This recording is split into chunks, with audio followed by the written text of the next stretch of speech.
You are now listening to the sound of... What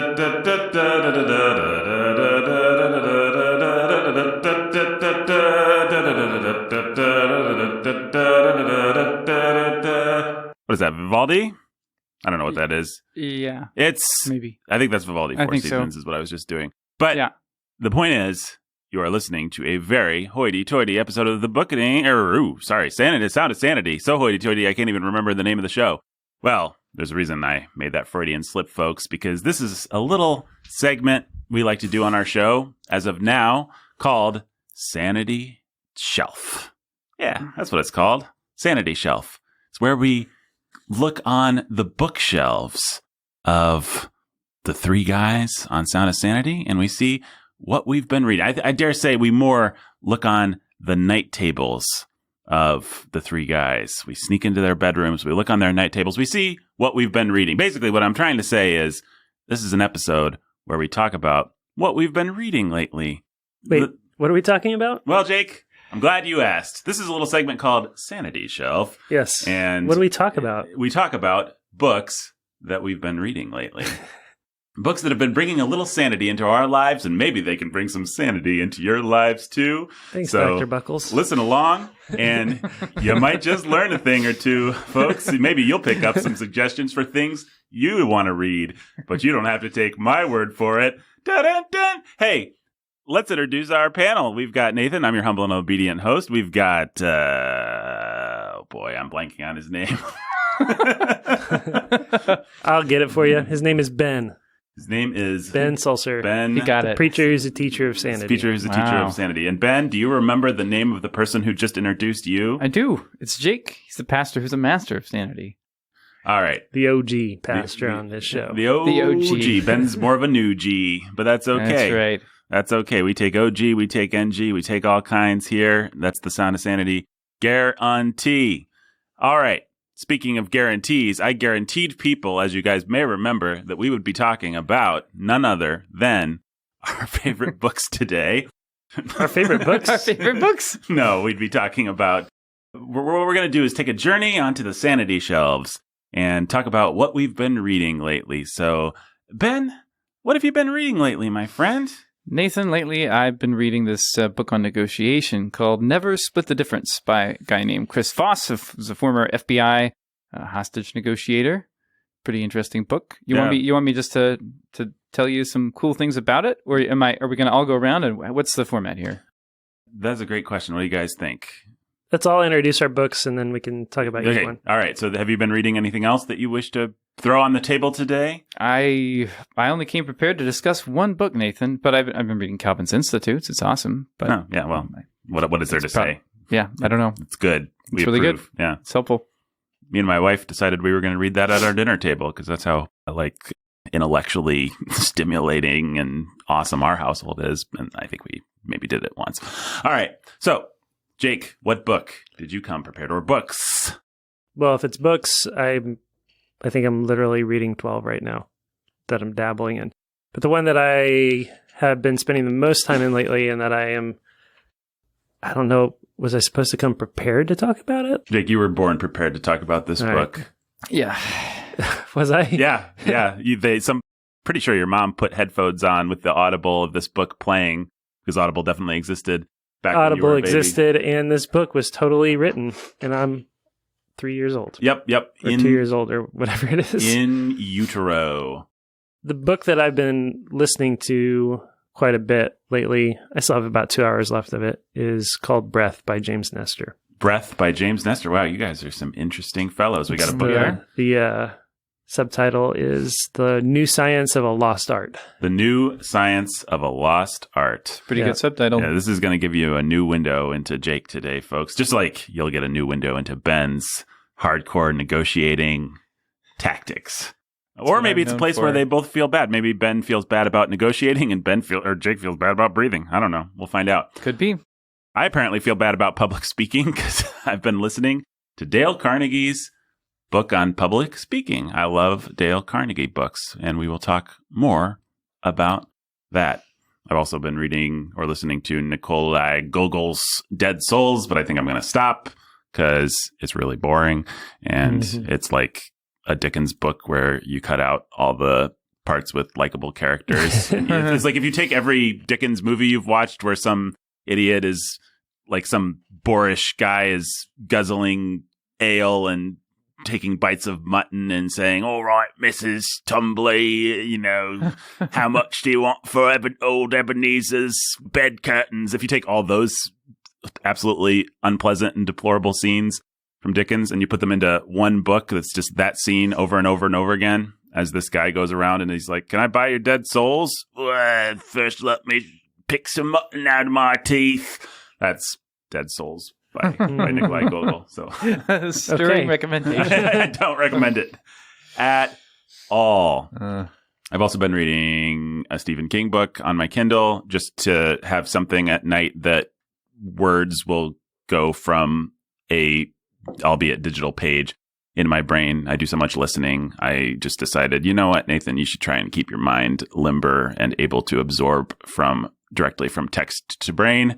And so let's choose something super low bar and just whatever the latest pot boiler is that you might be interested in. So I put the latest pot boiler on my Kindle, and I don't think I'm going to finish it because it's crap. But I feel an intense desire to find some kind of text to brain thing just to keep that muscle.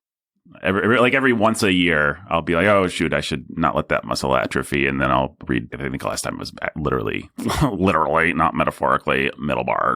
So it's just like I should read something big and complicated and just like make sure. And this time I didn't do that, and I probably should have actually. I should have done something more complicated. I tried to set a low bar for myself so that it would be easy, but instead the low bar was so unstimulating and boring that when you have a brain like mine, it just requires a certain level of intense stimulation.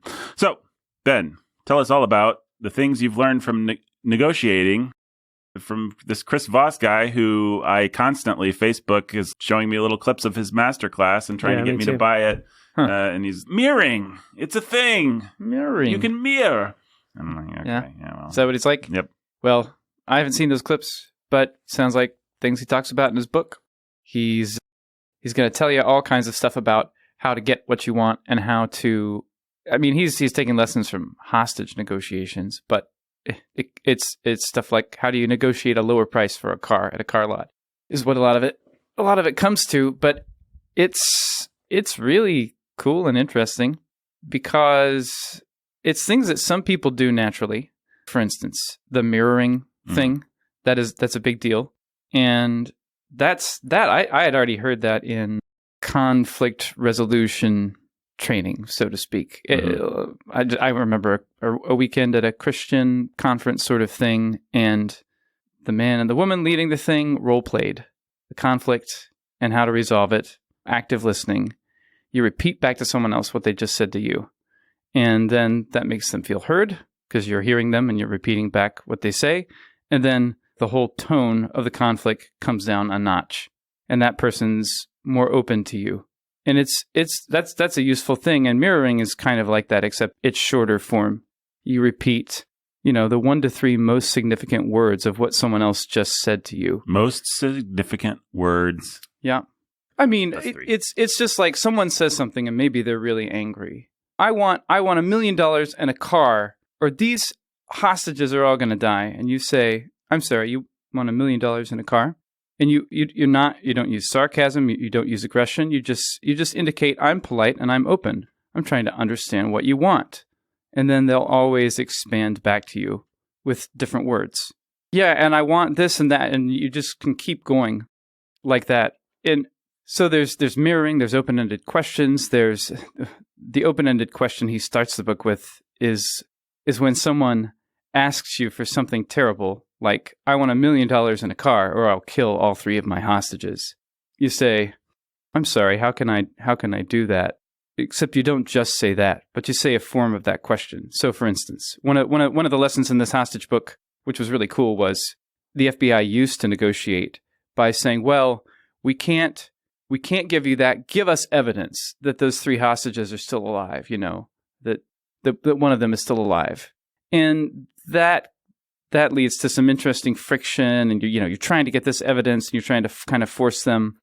So one thing that they learned is the way to get that evidence is to make it the hostage taker's problem and say, hey, man, how do I even know these 3 hostages are still alive?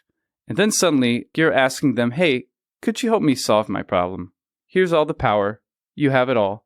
How do I know they're still alive? You just keep coming back with that. And it stumps people because 1, they feel heard. 2, they feel like you're giving them agency. But 3, you're actually controlling what's happening at that point. Mm. And they are going to work on a solution to give you what you want. How can you know? And so they'll end up putting that person on the phone with you. Whereas saying it the other way is more of a demand. So a lot of this book is like, basically, how do you speak to people so that you get what you want? How do you, and I think the interesting thing for me is at what point when this author tells a story of negotiating with a car salesman and getting the price down, using all these tricks, at what point is it just manipulation? At what point, all of this stuff is just like, it is working on human nature, right? Mm-hmm. And it is like, how do you treat someone in such a way that they're willing to talk with you, whether they're someone insane like a terrorist or someone who just wants to make a certain amount of money like a car salesman. Mm-hmm. They're not insane. They're not holding anyone hostage. There's no violent threats. But in that situation, how do you treat them in such a way, push back in such a way that you get what you want? And some of that is just respect for the way God made us in his image, made men in his image. And some of it is, it brings up some ethical questions. Right. When do you stop driving the price down on the car? Because you realize that what you're doing is actually not really fair. You have an ability to manipulate people, and you'll use it for your own selfish benefit. And sometimes that means, no, I don't assume that when he drove down, I'm not assuming actually that the story he told about driving down the price on this truck he wanted, he was going to bankrupt the car lot or something, that they were going to lose money. I don't assume that. Mm. But at what point are you being irresponsible? Because you understand how to persuade, you understand how to negotiate. Right. You if you listen to Scott Adams talk, it's like, yeah, I could persuade anyone of anything because I know how to do that. And that's how these guys talk. Right. And there's a grossness to that because it's not grounded in love. Mm. It's not about love for their soul. It does though, as I read it, on the totally helpful side, it makes me think of all the times I have aggressively waded into a personal relational conflict when I could have done things that were more helpful, like mirroring, which just kind of lets the other person flush their emotions for a while you just take it, and then they're willing to talk with you. And I actually remember a conflict, like a weird conflict situation with a friend where that happened once, and I was kind of knew what I was doing, but as he talked, he was angry about something. I thought it was absurd. I did not know how to tell him, dude, you're talking crazy talk. And so I kind of kept repeating back to him what he said. And then at the end of the conversation, he basically said, maybe I'm wrong in the whole way I'm framing this thing. And I never said that to him.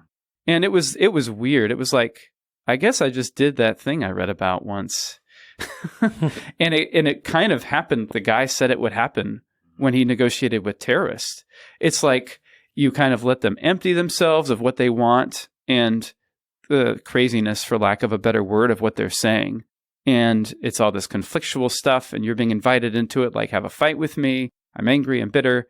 And you're like, no, I'm just going to tell you what you're saying. I'm just going to present your world back to you, basically.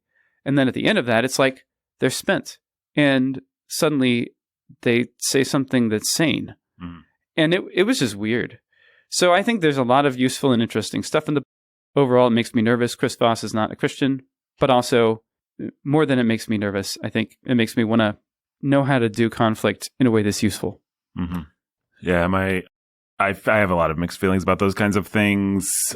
My brother works as a police detective, and so I've heard all the sort of stories, and I've read a lot of articles, and I'm just generally interested in interrogation techniques and the way that they sidle up to, say, a child molester and make him feel like I'm your friend and the police department is your friend.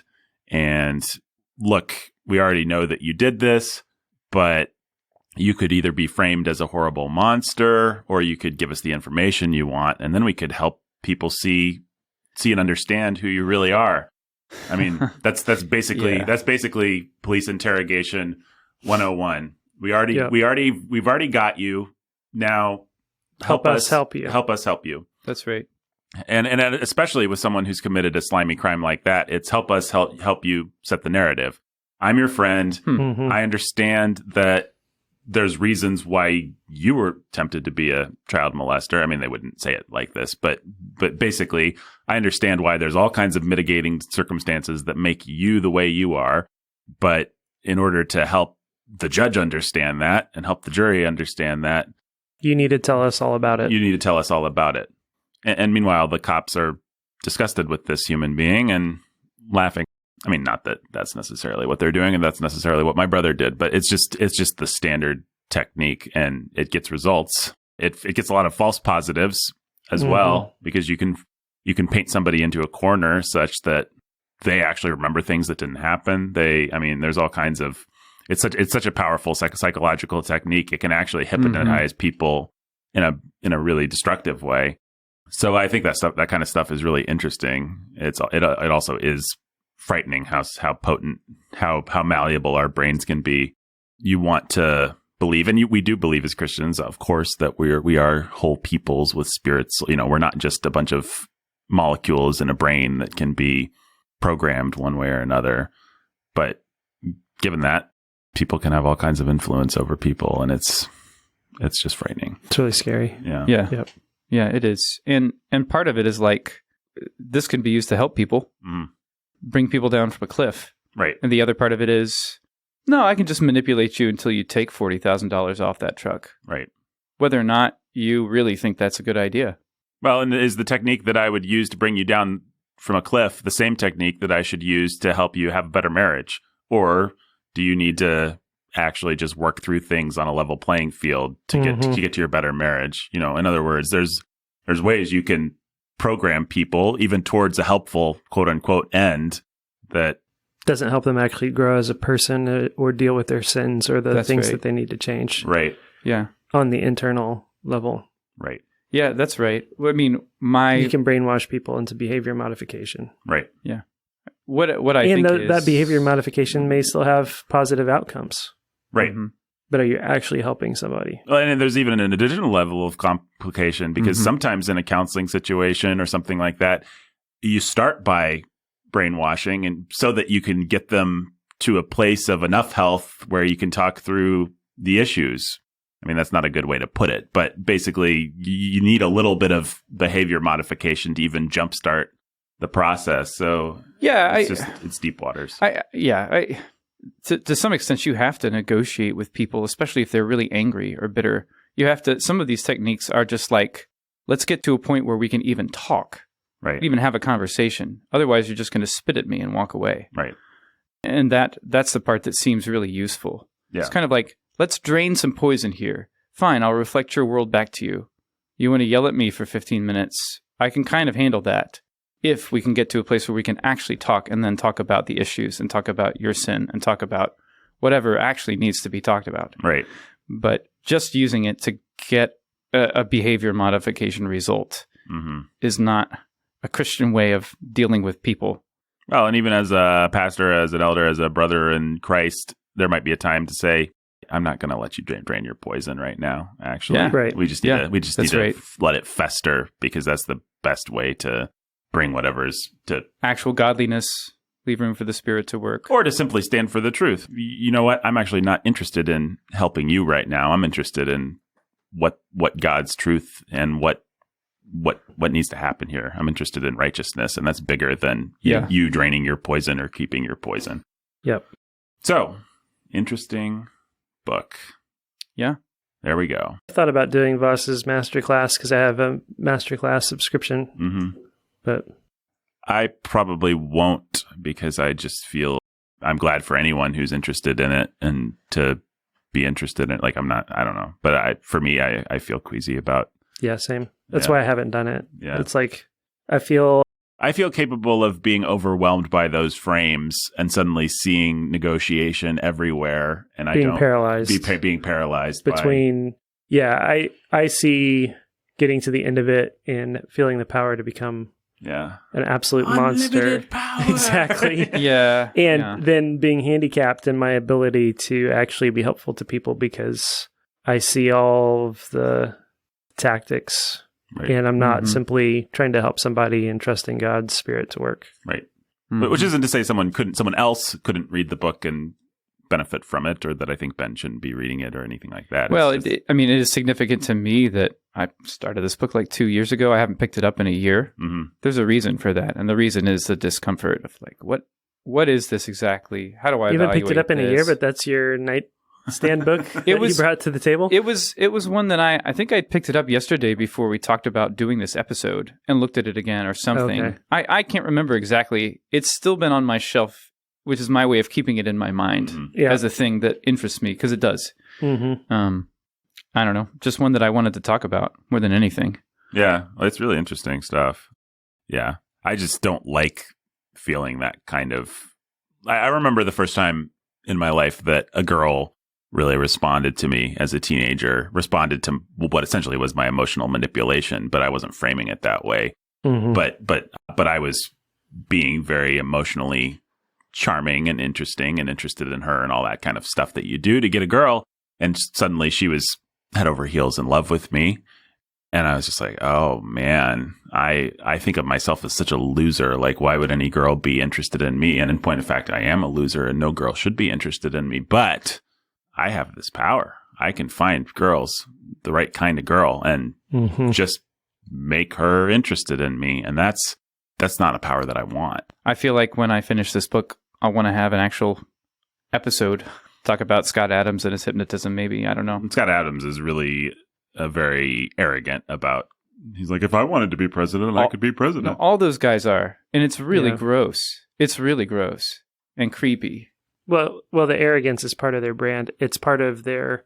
I mean, a guy like Scott Adams, if he says, "If I wanted to be president, I could because I have this power," the point isn't the claim. The point is getting you to believe that he's that potent and powerful, and so getting you to latch onto him. Which, if Scott Adams was evaluating Scott Adams, is the first thing that Scott Adams would point out about Scott Adams. Exactly right. It's part of his tactic to get you and your impotence latched onto him as a powerful man who you have much to learn from. Right. And so the more all these guys use those tactics for that reason. They posture themselves as being so potent and powerful, and they don't need anybody or anything, and they can do whatever they want. If they wanted it, they could have it. And in fact, point of fact, they have exactly what they want because they're that much in control of themselves and their lives and the people around them. Yeah. And so that's all a part of their posturing. And it's varying degrees of gross and disgusting. But that's part of the draw, is what they are trying to do is attract people to themselves that want to feel like they have that level of control. So they're just always looking for the guru. That's right. That they can look up to, that has the level of potency that they wish they had themselves. Right. Yeah. It's part of why I don't bother with Scott Adams anymore very much. Mm-hmm. What came to my mind was the super apostles, the so-called super apostles that Paul dealt with, people who are masters of rhetoric and persuasion and who are smooth and charismatic. And Paul is not. Except that he also is. Except that he also is. Right. Yeah, but in the right way. Right. Because what I imagine is those guys being more like Scott Adams. Right. Actually. Yeah. I have a Scott Adams book on my nightstand too. By the way, some of our listeners might be like, Who's Scott Adams? Well, they're probably, some of them are like, the Dilbert guy? Yes, the Dilbert guy. The Dilbert guy around 2016 moved into being a self-help and / political guru. He lost about a third of his income when he said Trump was going to win the election, which he called accurately. And he's been angry about it ever since.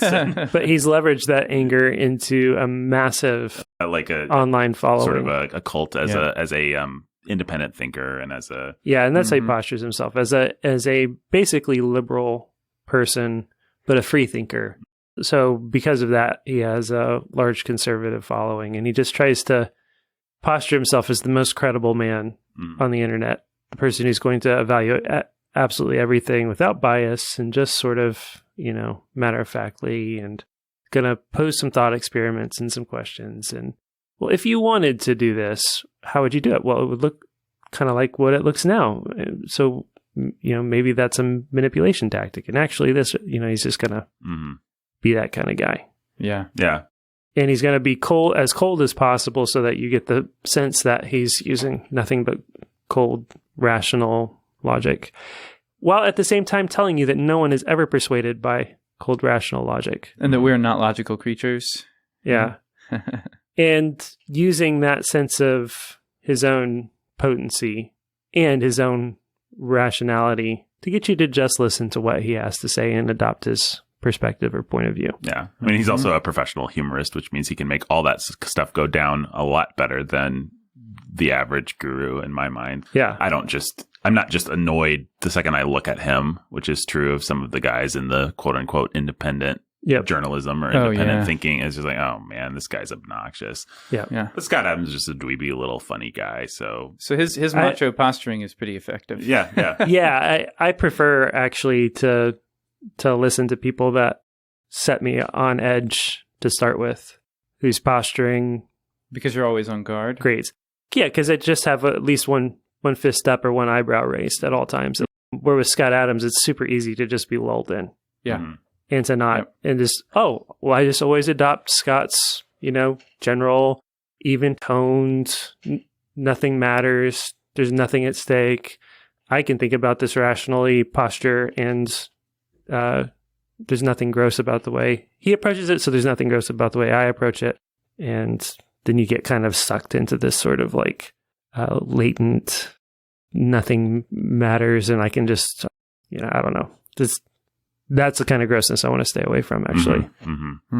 I just stand outside of everything. Yeah. And the perfect example of that is after the Chauvin trial.